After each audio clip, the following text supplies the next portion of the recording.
కాకరకాయలు నీట్గా కడిగి చూపించిన విధంగా అయితే కట్ చేసి పక్కన పెట్టుకోండి. కొన్ని వెల్లుల్లిపాయలను తీసుకుని కచ్చాపచ్చాగా దంచి పక్కన పెట్టేసుకోండి. స్టవ్ ఆన్ చేసి బాండలు పెట్టుకొని ఆయిల్ అయితే వేసేసుకోండి. అండ్ దాంట్లో కొంచెం ఆవాలు వేసుకోండి.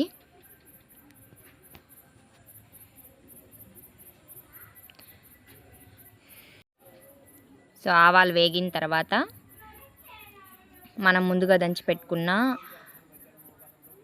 వెల్లుల్లి అయితే వేసేసుకోండి.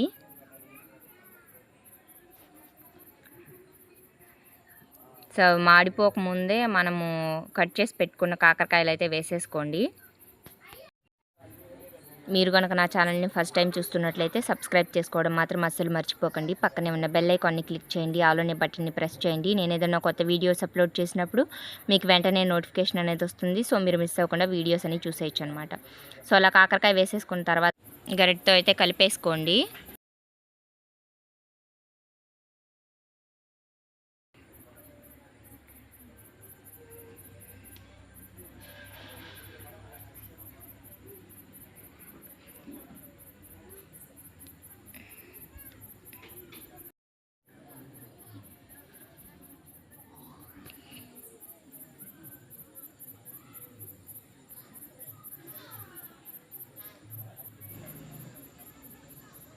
అలా కలుపుకున్న తర్వాత మీ దగ్గర ఏదైనా ప్లేట్ కానీ లేదంటే ఏదైనా మూత, సో కొంచెం సేపు అలాగా మూత పెట్టేయండి.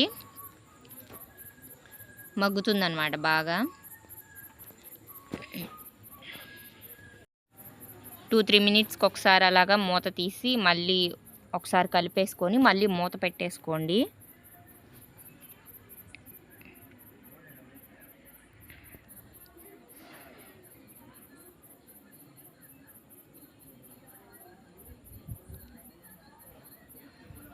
సో స్టిచ్చింగ్ వీడియోసే కాకుండా అప్పుడప్పుడు ఇలాంటి కుకింగ్ వీడియోస్ కూడా పోస్ట్ చేస్తూ ఉంటానండి మన ఛానల్లో. అయితే అస్తమానం స్టిచ్చింగ్ వీడియోస్ అయితే పెట్టలేకపోతున్నాను. బ్లౌజ్ డిజైన్స్ వీడియోస్ కానీ సో అలాంటివి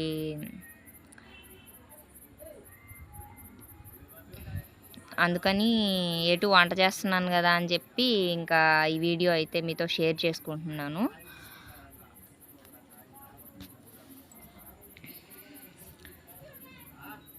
నేను అక్కడ కొంచెం అయితే సాల్ట్ అయితే వేసాను మగ్గుతుందని చెప్పి.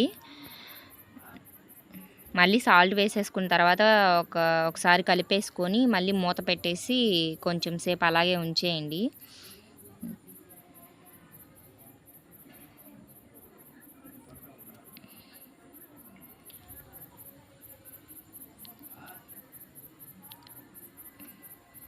ఫ్లేమ్ అయితే కొంచెం తగ్గించుకోండి, మరీ లోలో పెట్టకండి, మీడియంలో ఉంచుకోండి. హైలో ఉంచితే మాడిపోతుంది అనమాట. సో అందుకని నేను మీడియంలో ఉంచుతున్నాను. సో అలా కొంచెం సేపు వదిలేసేయండి.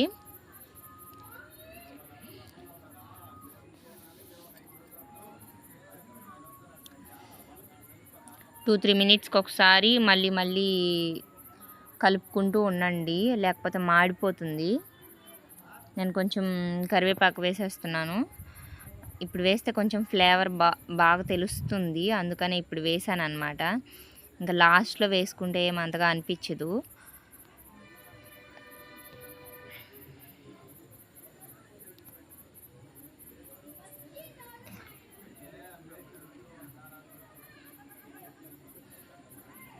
నేను ఇక్కడ మళ్ళీ ఒకసారి కలిపేసి మళ్ళీ ప్లేట్ అయితే పెట్టేస్తున్నాను.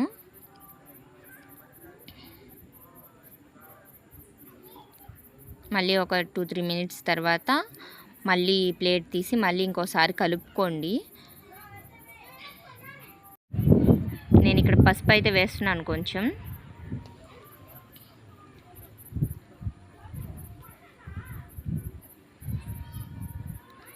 మనకి చేదు కూడా తగ్గుతుంది. సో ఆల్మోస్ట్ ఒక 50% వరకు ఫ్రై అయిపోయింది.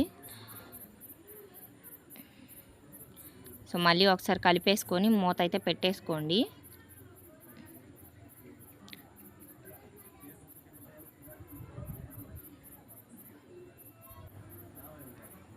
మళ్ళీ ఒకసారి కలిపేసుకున్న తర్వాత కారం అయితే మీకు ఎంత క్వాంటిటీలో కావాలో, మీరు ఎంత తింటారో, కారం ఎంత తినగలరో అంతైతే వేసేసుకోండి.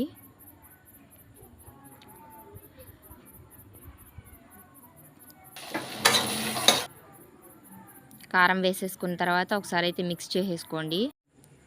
మా ఊరు సైడ్ చాలా వరకు వేరుశనగ పప్పుల్ని వేయించి పొడి చేసి పక్కన పెట్టుకుంటామండి. ఏ తాలింపులో అయినా అది వేసుకుంటే చాలా బాగుంటుందన్నమాట, టేస్ట్ కూడా మారిపోతుంది. సో నేను ఫైనల్గా అదైతే యాడ్ చేసేస్తున్నాను.